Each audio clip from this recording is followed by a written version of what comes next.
Ez a Futurotheca, a Könyves Magazin nonfiction könyvekkel foglalkozó podcastje. A Futurothecával a jövő könyvtárát építjük olyan könyvekből, amelyek segítenek megérteni a világot. Olvassunk és beszélgetünk, hogy formáljuk a közös jövőnket. A Futurotheca fő támogatója az Erste, mert ha ismered önmagad és a világot, könnyebb hinni a jövődben. Higgy magadban, az Erste már hisz benned. Jó napot kívánok, Valuska László vagyok, köszöntök mindenkit a Könyves Magazin podcast csatornáján, ez a Futurotheca podcast sorozat. Ebben a sorozatban nonfiction könyvekkel foglalkozunk. A technológia szekció támogatója a Samsung. Tammetet Keszthelyi Gabriella kérdezi. Keszthelyi Gabriellával korábban itt lehetett találkozni, úgyhogy a beszélgetés címe Lehet-e kék a valószínű? Köszöntsétek nagy tapssal Keszthelyi Gabriellát és Tammetet. So, first of all, thank you for joining us at Futurotheca. We are very pleased to have you here. And the title of our conversation is like, could probable be blue, because I have a pop science book called like, what color is probably, which is a pun in Hungarian. And I also have this like signature look, like this blue in my hair, and I usually wear something blue, so people joke about it, like, oh, so probable must be blue. So my question is like, does your synesthesia go beyond like numbers and words? Like, does it expand to like abstract concepts? So can you basically say like a color for probable, or you can just say a color for the word probable? It's a good question. In my personal experience, the word would have a color depending on the language. So in Hungarian it would be a purple color, okay. lila, and in English it would be pink. That was afraid of. I swear, I had a feeling that you will say pink. But I don't myself experience synesthesia for concepts, but I know that it does exist. For example, the American physicist Richard Feynman had synesthesia and wrote about his own experience and how when he wrote equations, he would see them in colours in his mind as well, in his head. So I know that it does exist.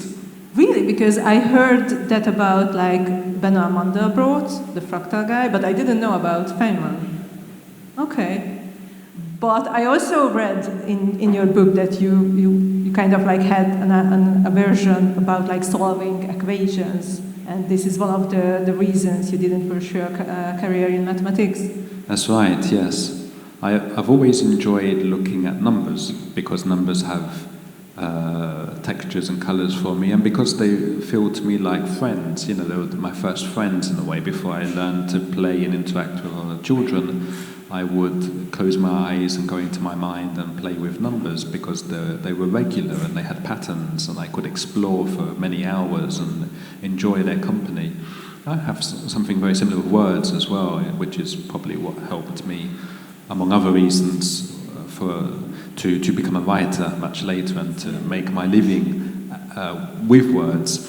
But even though I myself have not used my autism to pursue any kind of scientific or mathematical career, mathematics and science are certainly central to much of my writings. Many of my books explore these questions, the subject of infinity, for example, or how fractions can be understood in different ways intuitively, for example.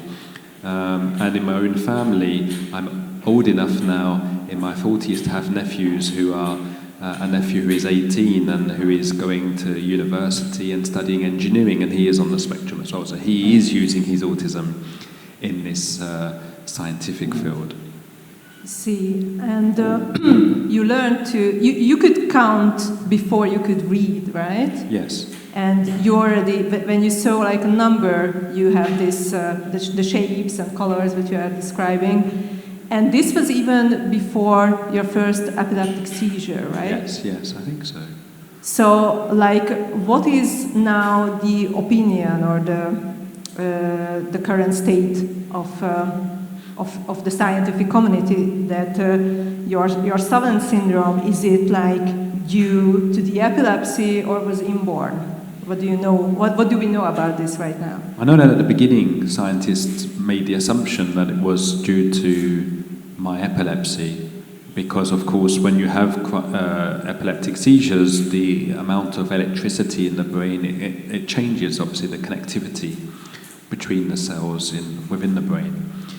But more recent research suggests that it would be more likely something that's simply inborn, part of the experience of being autistic, being born on the spectrum, on the autistic spectrum.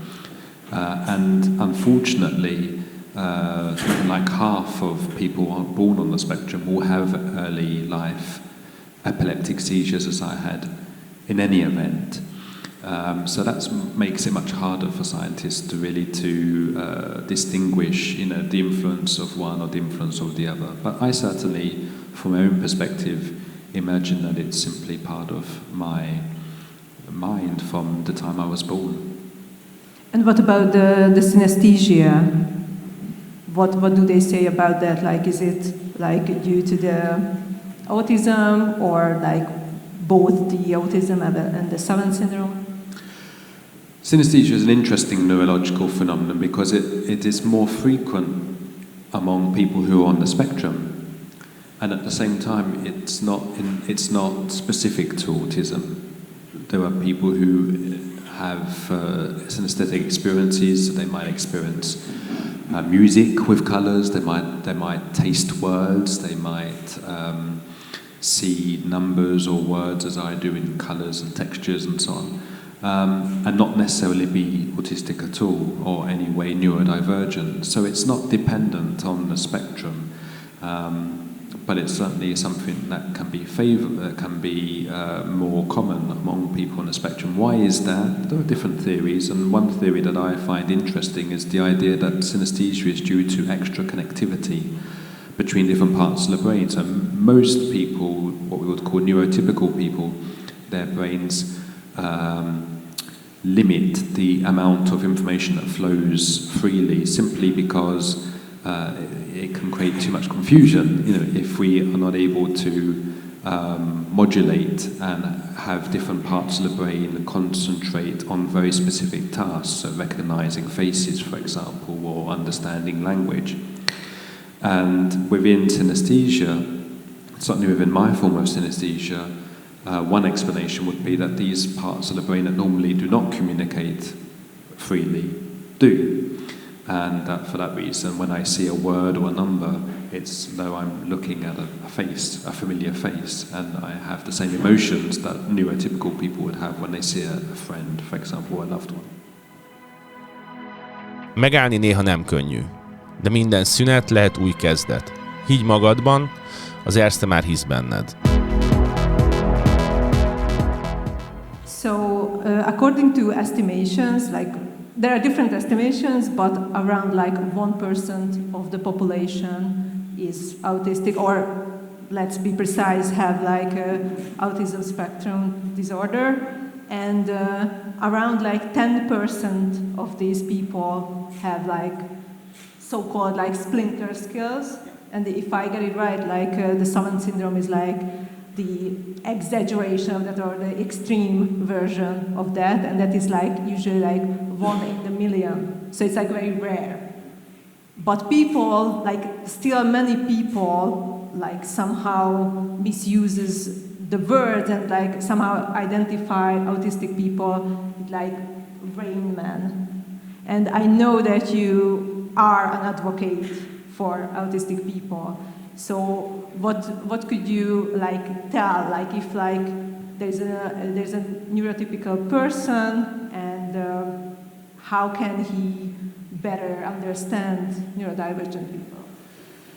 Well, it's the purpose of my writing, and for 20 years, and the culmination of those years spent dedicating myself to the craft of writing and learning the craft of writing is the opportunity now to bring these stories through literature to readers, as many readers as possible in different countries, because as much as there's been a lot of progress in recent years, a lot more awareness about autism, a lot more understanding about how diverse autism is, that it affects women as well as men, that it affects people from all kinds of cultures and backgrounds, social and economic and so on. There's still a long way to go. And part of the confusion is that within the media, very often there are representations which are kind of like cliches still. I remember when I was small watching Rain Man with Dustin Hoffman, who's a wonderful actor, but it's a very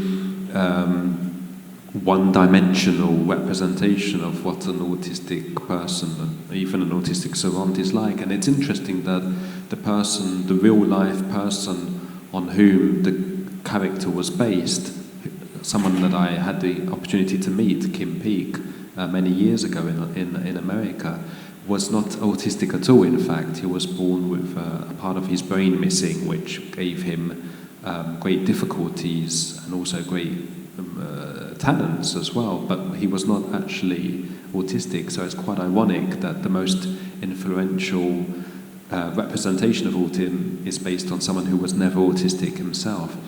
Another difficulty is when, because media want to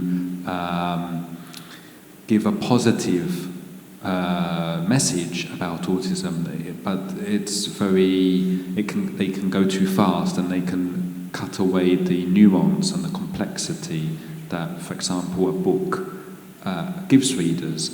And so they will say, such and such a person is an autistic genius. And it's a lovely word, of course, it's very flattering, and if it brings people to read my work, for example, then that's wonderful.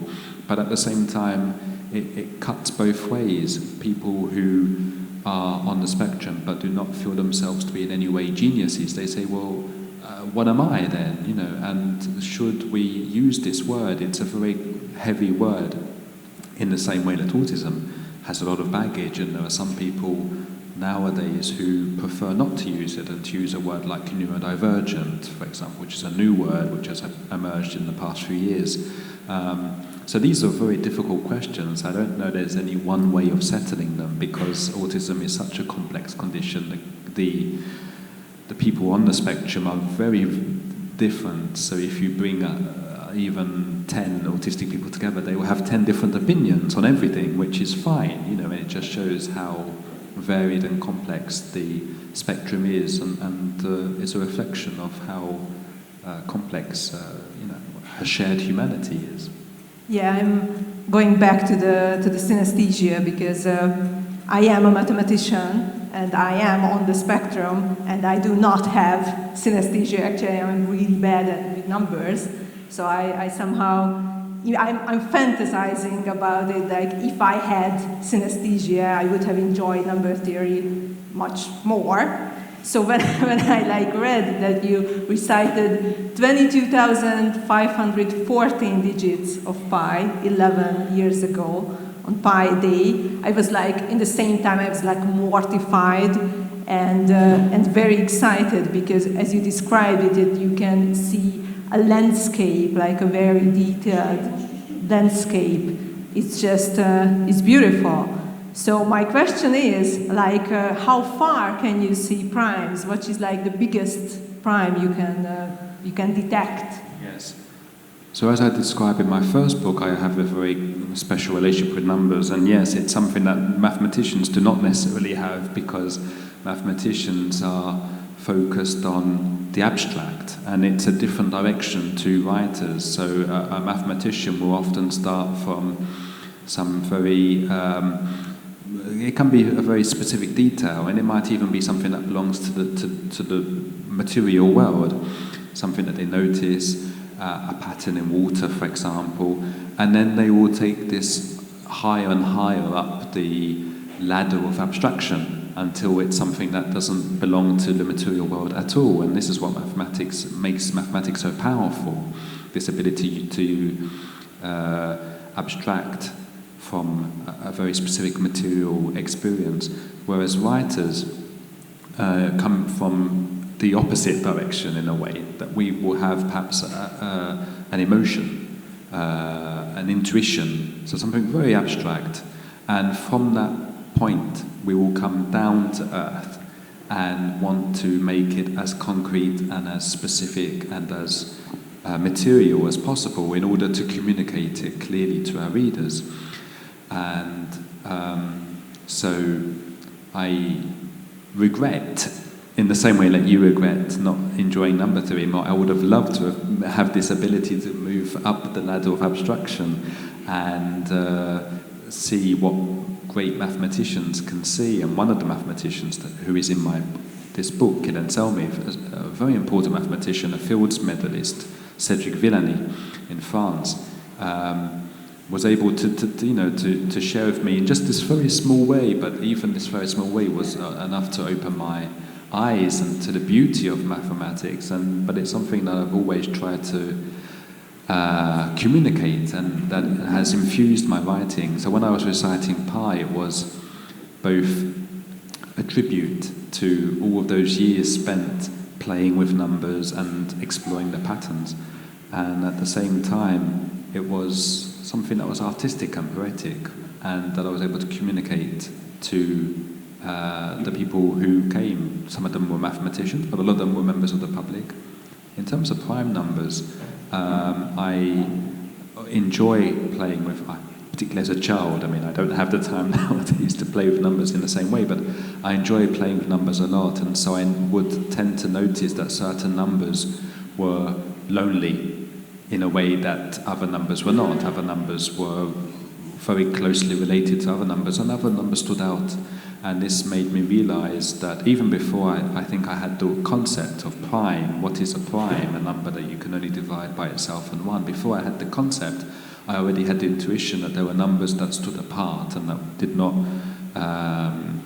contribute to the formation of other numbers.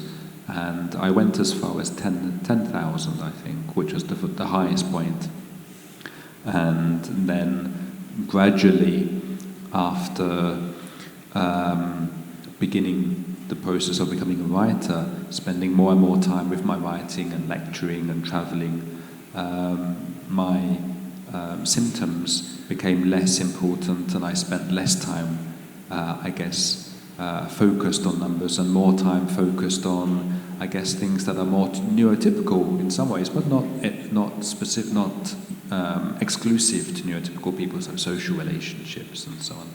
And so nowadays I focus much more on my writing and much more on my social life than on the person that I was talking about in my first book, because that book was written 20 years ago and was focused on the time of my life when I was a child, so you're going back even longer, so even 40 years ago now. And so I've made a huge amount of progress, I guess, which is due a lot of it to the love and support that I've had for many years from my family and friends, and more recently from my readers as well, who have encouraged me in my writing. But yes, numbers and prime numbers, they remain something that are special to me, and will always be special to me.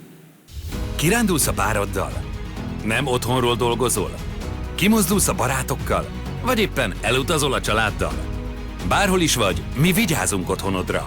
A multialarm távfelügyelete éjjel-nappal figyeli a riasztórendszert, és szükség esetén kivonuló szolgálatunk azonnal a helyszínre indul, hogy megvédje otthonodat.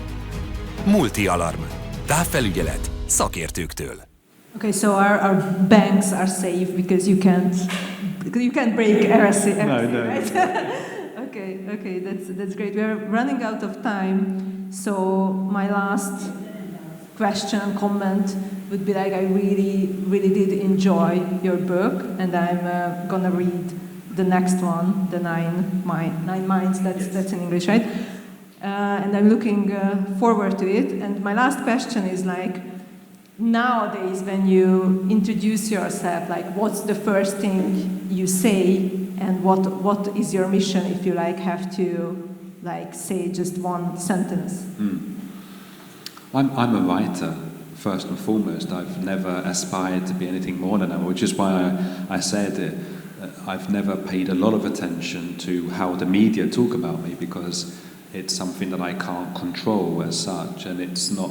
I know that it's not how I am. I'm not I don't consider myself a genius. I mean, it's very, as I say, it's very flattering for journalists to talk about my work in this way.